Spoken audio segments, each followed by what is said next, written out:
एक दफा का जिक्र है, चंदपुर गांव में बिट्टू नाम का एक लड़का चौधरी की फसलों पर काम करता था। शदीद गर्मी के दिनों में भी वो चंद पैसों के लिए मेहनत करता रहता। अक्सर उसकी बीवी छम्मो भी उसके काम में उसका साथ देती थी। उसी गांव में बिट्टू का भाई मीठा रहता था। मीठा बहुत ज्यादा अमीर आदमी था। बेगम तुम घर चली जाओ, मैं अकेले ही सारा काम कर लूँगा। नहीं बिट्टू जी, मैं चाहती हूँ कि हम ज्यादा काम करें और ज्यादा पैसे कमाएं और चौधरी साहब का उधार उतार दें। हाँ, मैं भी यही चाहता हूँ कि बस एक दफा चौधरी साहब का उधार उतर जाए, फिर कोई सुकून की नौकरी ढूंढूंगा। इतनी ही देर में चौधरी का मुंशी वहाँ पर आता है। बिट्टू जल्दी आ, तुझे चौधरी साहब बुला रहे हैं। वैसे एक बात बताऊं, बहुत गुस्से में लग रहे हैं चौधरी साहब। बेगम आप घर जाओ, मैं चौधरी साहब की बात सुनकर आता हूँ। बिट्टू जल्दी से चौधरी साहब के पास जाता है। बिट्टू तूने मेरा उधार कब उतारना है? 1 साल हो गया है इस बात को, जब तूने अपनी बीवी के इलाज के लिए पैसे उधार लिए थे। चौधरी साहब मैं सारा दिन इसीलिए मेहनत करता हूँ ताकि आपका उधार उतार सकूं। बस ज्यादा बहस न कर मेरे से, तेरे पास 3 दिन का टाइम है। अगर तूने मेरा उधार न उतारा तो मैं तेरा घर हड़प कर लूँगा। चौधरी साहब मैं 3 दिन में पैसे कहाँ से लाऊंगा? ये मेरा मसला नहीं है, अब निकलो यहाँ से। बिट्टू बहुत परेशानी में वहाँ से चला जाता है और छम्मो को जाकर पूरी बात बताता है। बिट्टू जी, ये तो बहुत बड़ी मुश्किल हो गई है हमारे लिए। हम 3 दिन में कहाँ से लाएंगे इतने पैसे? मुझे कुछ समझ नहीं आ रही। सोच रहा हूँ मीठे भाई से पैसे उधार मांग लूँ। हाँ, मीठे भाई तो बहुत अमीर हैं, हमें उनसे मदद मांगनी चाहिए। फिर शाम होती है। छम्मो और बिट्टू मीठे के पास आते हैं। हाँ भाई बिट्टू, मुझसे क्या काम पड़ गया है तुझे? मीठे भाई, चौधरी साहब ने मुझे धमकी दी है कि अगर मैंने उनका उधार 3 दिन में वापस ना किया तो वो मेरा घर हड़प कर लेंगे। अरे भाई, मेरे पास तो खुद पैसे नहीं है। तुझे पता तो है इस बार मेरी फसल को कीड़ा लग गया था, इसलिए बहुत नुकसान हो गया। अंदर से मीठे की बीवी नसीबो कैंची की आवाज आती है। अरे मीठे, जल्दी आकर देख ले क्या लेकर आई हूँ। 2 सोने की चूड़ियाँ लेकर आई हूँ, जल्दी आकर देख ले। अरे ये मोटी किसी दिन मरवाएगी मुझे। मीठे भाई, अगर मेरी जरा सी मदद कर दें तो मेरा सारा उधार उतर जाएगा। ओ मोटे गुलगुले अकल के फुल फुले, कहा ना मेरी फसल का नुकसान हो गया है, नहीं है मेरे पास पैसे। बिट्टू और छम्मो परेशान वहाँ से चले जाते हैं और घर आ जाते हैं। ये मीठे भाई कितने अमीर हैं और दिल के देखो कितने गरीब हैं। सही कह रही हो बेगम, पर बेगम मुझे समझ नहीं आई कि मीठे भाई इतनी कम जमीन की खेती बाड़ी से इतने अमीर कैसे हो गए। जरूर कोई और बात है। आप उनको छोड़े, ये सोचे कि 2 दिन रह गए हैं, हम कहाँ से लाएंगे इतने पैसे? बेगम आप फिक्र ना करो, मैं कल अपने सारे दोस्तों से पैसे मांगूंगा। उम्मीद है कुछ न कुछ पैसों का बंदोबस्त हो जाएगा। अगले दिन बिट्टू जॉनी के पास जाता है। अरे जोनी यार, कैसे हो? अरे मैंने अपने दोस्त को देख लिया, अब मैं बिल्कुल अच्छा हूँ। अच्छा यार, मुझे आपसे एक जरूरी काम था, मुझे कुछ पैसों की जरूरत है। क्या? 1 सेकंड, मुझे लगता है मुझे कोई बुला रहा है। जॉनी वहाँ से चला जाता है। बिट्टू अपने अगले दोस्त माछा के पास जाता है। यार अच्छा हुआ तू यहाँ मिल गया। मैं तो यही हूँ, तू कहाँ गायब है इतने दिन से? बिट्टू माछा को पूरी बात बताता है। बिट्टू, मैं तेरी मदद करना चाहता हूँ, पर कैसे करूँ? मेरे पास तो खाने पीने के भी पैसे नहीं है। इतना परेशान हूँ कि जहर खाने के भी पैसे नहीं है। बिट्टू जानता था कि माछे के पास पैसे हैं, पर वो देना नहीं चाहता। कोई बात नहीं यार, मैं कहीं और से पैसों का इंतजाम कर लूँगा। बिट्टू बहुत उदास हो जाता है और अपने घर चला जाता है। ऐसे ही 2 दिन बीत जाते हैं, लेकिन पैसों का कोई बंदोबस्त नहीं हो पाता। चौधरी बिट्टू के घर आता है और जबरदस्ती उसके घर पर कब्जा कर लेता है। मैं कहाँ जाऊँगा इस वक्त अपनी बीवी के साथ। चौधरी साहब मुझ पर रहम करें। हम आपके सारे पैसे लौटा देंगे बहुत जल्दी, आप बस हमारे घर पर कब्जा ना करें। चौधरी उनकी एक नहीं सुनता और घर से निकलने का बोलता है। बिट्टू और छम्मो अपना जरूरी सामान लेकर घर से निकल पड़ते हैं और एक जगह पर आकर बैठ जाते हैं। कहाँ जाएंगे हम? पता नहीं बेगम। मैं तो कहती हूँ आपके किसी दोस्त के घर चले जाते हैं। मेरा कोई दोस्त नहीं है, गरीब का कोई दोस्त नहीं होता, यहाँ सब मतलबी हैं। तो फिर हम जाएंगे कहाँ? हम पास वाले जंगल में चले जाएंगे। पर वहाँ तो जानवर होंगे। जानवर ऐसे इंसानों से तो बहुत बेहतर होते हैं। बिट्टू और छम्मो जंगल में चले जाते हैं। वो दिन रात वहाँ पर लकड़ियाँ काटकर अपने लिए एक झोंपड़ी बनाते हैं। बेगम देखो हमारी झोंपड़ी कितनी अच्छी बन गई है और कितना सुकून है ना यहाँ। ठीक कहा बिट्टू जी, अपने गांव से तो बहुत ही अच्छी जगह है ये, पर हम यहाँ काम क्या करेंगे? मेरे पास कुल्हाड़ी है ना, मैं यहाँ से लकड़ियाँ काटूंगा और पास ही एक शहर है, वहाँ लकड़ियाँ बेच आया करूँगा।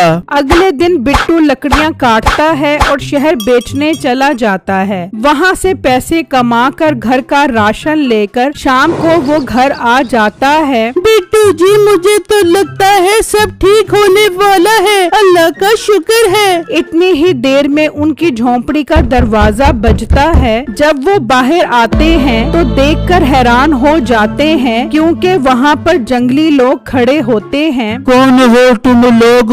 जिंगलाला जिंगलाला किसका लाला हूँ? अरे वो क्या कह रही है जिंगा लाला हूँ? हाँ तो इसका क्या मतलब हुआ? ये तो मुझे भी नहीं पता। लगता है कोई और जबान बोल रहे हैं। बात सुनो, तुम लोगों को अंग्रेजी बोलने आती है? हाँ मुझे भी लगता है कि ये लोग अंग्रेजी बोलते हैं। मुझे बहुत अच्छी अंग्रेजी आती है। Once upon a time there was a crow, he was very tasty. वाह बेगम तुम्हारी इतनी अच्छी अंग्रेजी है, मुझे तो आज पता लगा। जिंगलाला जिंगलाला लेकिन क्या फायदा, इन्हें तो ये भी समझ नहीं आई। लगता है ये कोई और जबान बोलते हैं। जंगली लोग बिट्टू और छम्मो को इशारा करते हैं कि वो उनके पीछे चलें। बिट्टू और छम्मो उनकी बात मानकर उनके पीछे चलने लगते हैं। वो लोग उन्हें एक बहुत बड़े बाजार में ले जाते हैं।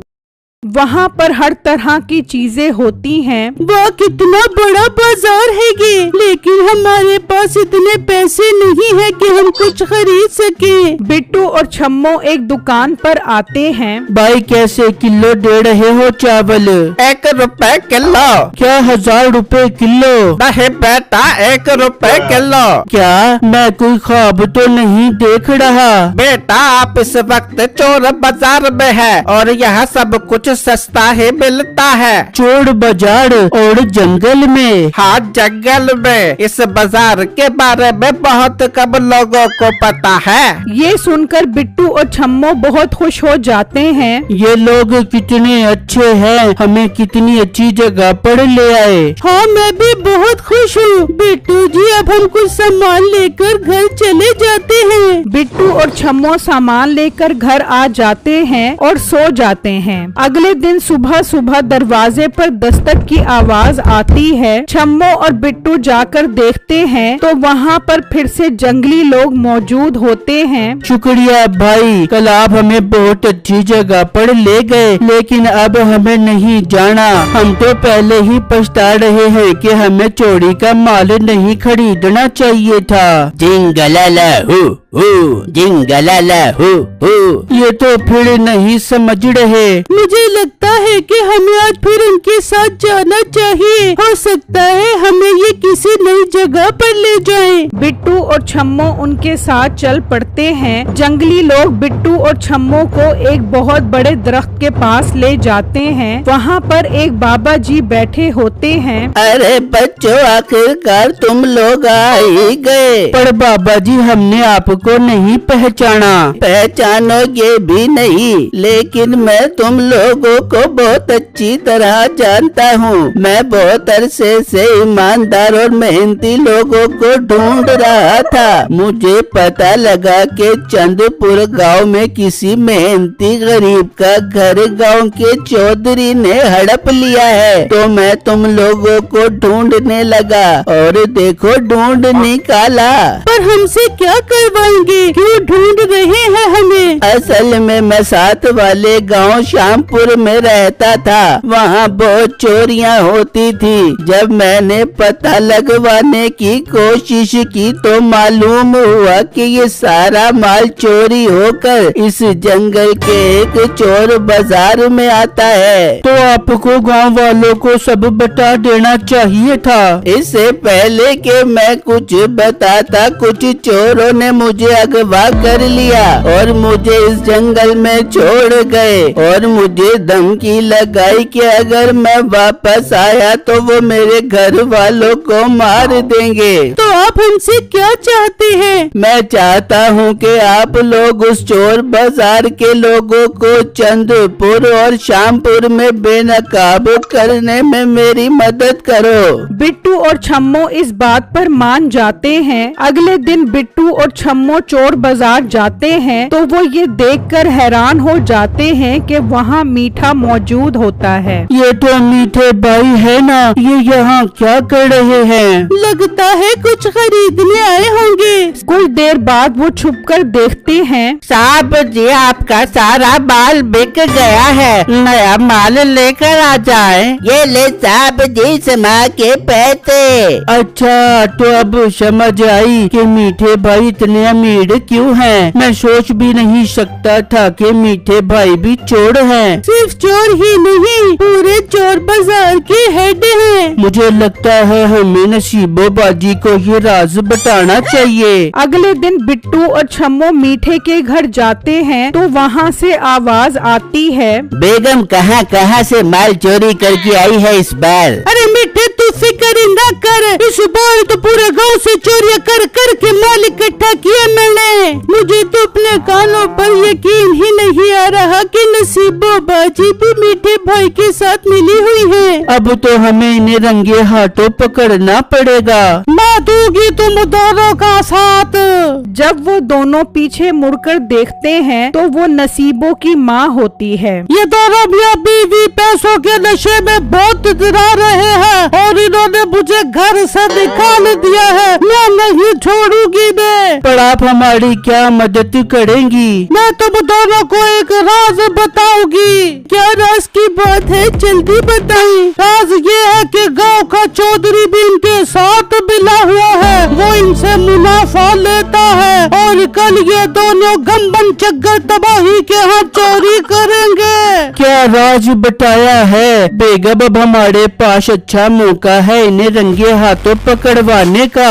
फिर अगला दिन होता है। मीठा और नसीबो चोरी कर रहे होते हैं। बिट्टू और छम्मो सारे गांव वालों को लेकर वहां पर पहुंच जाते हैं और उन्हें रंगे हाथों पकड़ लेते हैं। गांव वालों, ये लोग चोरी करके जहां माल लेकर जाते हैं, मैं उस जगह को भी जानता हूँ। वाह बेटू, तूने तो कमाल कर दिया। गाँव वालों बताओ अब इसका क्या हल निकाले?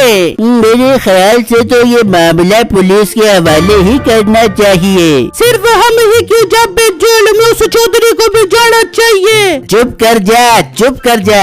वो चौधरी भी हमारे साथ मिला हुआ है। गांव वाले चौधरी को भी पकड़ लेते हैं। मीठे की सास पुलिस को लेकर वहां पर आ जाती है। बिट्टू पुलिस को सारी बात बताता है कि चौधरी ने कैसे उसके साथ बुरा किया। गाँव वालों, इस चौधरी को किसी गरीब के साथ बुरा करने की सजा भी होगी। इसे बहुत लंबी कैद काटनी पड़ेगी ना यार।